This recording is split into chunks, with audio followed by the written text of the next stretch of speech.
दर्जनों इंटरव्यू दिए मगर आज तक सिलेक्ट नहीं हो पाया। आज एक और इंटरव्यू दे के आया हूँ। अगर मेरिट चली तो मुझे कलेक्टर की नौकरी मिल जाएगी।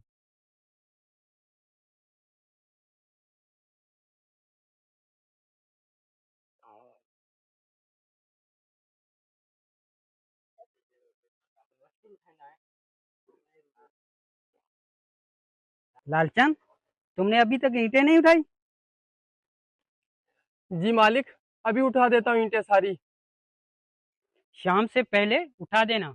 इन अमीरों की नज़र में हम गरीब लोग शायद किसी बेकीमत कागज से भी कम हैसियत रखते हैं।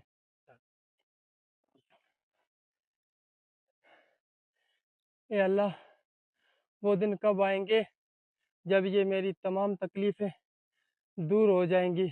पढ़ाई भी करनी है, घर के अखराजात भी पूरे करने हैं, मकान का किराया भी देना है, सारे काम करने हैं, पर मुझे अपनी पढ़ाई नहीं छोड़नी है, चाहे कुछ भी हो जाए। पता नहीं कौन आया है। जी जी आया। हाँ भाई, आज तीसरा महीना चल रहा है, अभी तक तूने जगह का किराया ही नहीं दिया। जी मालिक, जैसे ही तनख्वाह मिलेगी मैं पूरा किराया अदा कर दूंगा। मेरा तुम्हारी तनख्वाह से कोई वास्ता नहीं है, और मैं तुझे कल सुबह तक का वक्त देता हूँ, उसमें मुझे किराया दे देना, ठीक है? वरना मैं तुझे निकाल दूंगा यहाँ से। जी मालिक, मैं पूरी कोशिश करूंगा, किराया आपका अदा कर दूंगा। साहब जी, मुझे तनख्वाह दे दीजिए, पैसों की सख्त जरूरत है मुझे।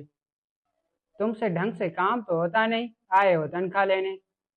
साहब जी, मुझे किराया मकान मालिक को देना है, बराह मेहरबानी मेरी मजबूरी को समझिए, नहीं तो मैं बेघर हो जाऊंगा। कोई तनख्वाह नहीं, जाओ यहाँ से। आज मुझे मकान मालिक को किराया भी देना है, मगर मेरे पास तो कुछ भी नहीं है।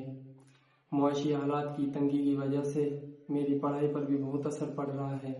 मैं क्या करूं, कोई बात मुझे समझ में नहीं आ रही है। लगता है मकान मालिक आ गया है किराया मांगने के लिए।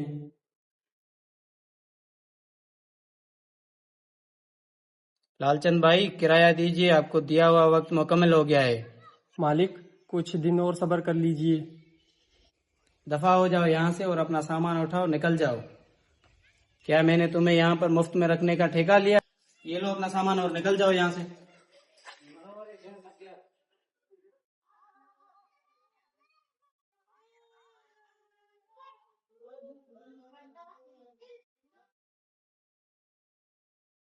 मकान मालिक ने घर से निकाल दिया है, बेघर हो गया हूँ, रातें फुटपाथ पे गुजारनी होंगी।